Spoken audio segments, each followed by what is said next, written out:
ছোট্ট এই স্মার্ট মোবাইলটি দিয়ে আপনি কন্ট্রোল করতে পারবেন আপনার বাসার এসি, স্মার্ট টেলিভিশনগুলো কিংবা অ্যান্ড্রয়েড ডিভাইসগুলো, এমনকি আপনার ল্যাপটপ, এই টাইপের সব ধরনের জিনিস এটা দিয়ে কন্ট্রোল করতে পারবেন।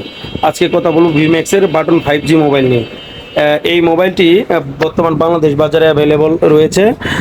এই মোবাইলটির ব্যাটারি ব্যাকআপ হিসাবে রয়েছে 1500 এমপিআর, ফিঙ্গারপ্রিন্ট সেন্সর রয়েছে, ক্যামেরা রয়েছে 5 মেগাপিক্সেল ক্যামেরা, মোবাইলটিতে বা টাইপ বি চার্জার রয়েছে। ওয়েট সম্ভবত 80 গ্রাম অথবা 75 গ্রাম এরকম রয়েছে। এই মোবাইলটির সব থেকে স্পেশাল আকর্ষণ হলো এটা হচ্ছে কন্ট্রোলার মোবাইল। আপনি যে কোনো ডিভাইস যারা যেগুলো স্মার্ট টাইপের অরিজিনাল যে কোনো স্মার্ট টাইপের ডিভাইসগুলোকে এই মোবাইলটা দিয়ে আপনি কন্ট্রোল করতে পারবেন। এটার সাইজ এত ছোট যে আপনার আঙ্গুলের থেকেও, হাতের আঙ্গুলের থেকেও, হাতের মাঝখানে যে আঙ্গুলটা আছে ওইটা থেকেও সাইজের ছোট, এবং এত কিউট একটা মোবাইল আপনার সবসময় টেপাটিপি করতে মন চাবে। মোবাইলটির চার্জ ব্যাকআপ যে কেমন থাকে সেটা ইউজ না করলে হয়তো বোঝা যাবে না।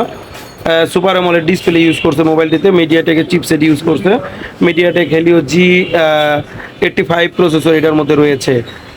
চার্জারটা সম্ভবত ফাস্ট না, সাধারণ চার্জার ইউজ করছে, কিন্তু চার্জ ব্যাকআপ সম্ভবত ভালো হবে কারণ 1500 mAh ব্যাটারি।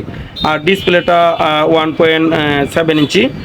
আর এই মোবাইলটার আপনি যদি আপনার এই কোম্পানির একটা অ্যান্ড্রয়েড মোবাইল থাকে তাহলে এটার সাথে এটা কানেক্ট করে আপনি আপনার অ্যান্ড্রয়েড মোবাইলটির নাম্বার থেকে জিমেলে যত কিছু নাম্বার আছে সব কিছু এটাতে ইউজ করতে পারবেন, এবং এই মোবাইলটি খুবই কম দামে বাংলাদেশ বাজারে পাওয়া যাচ্ছে।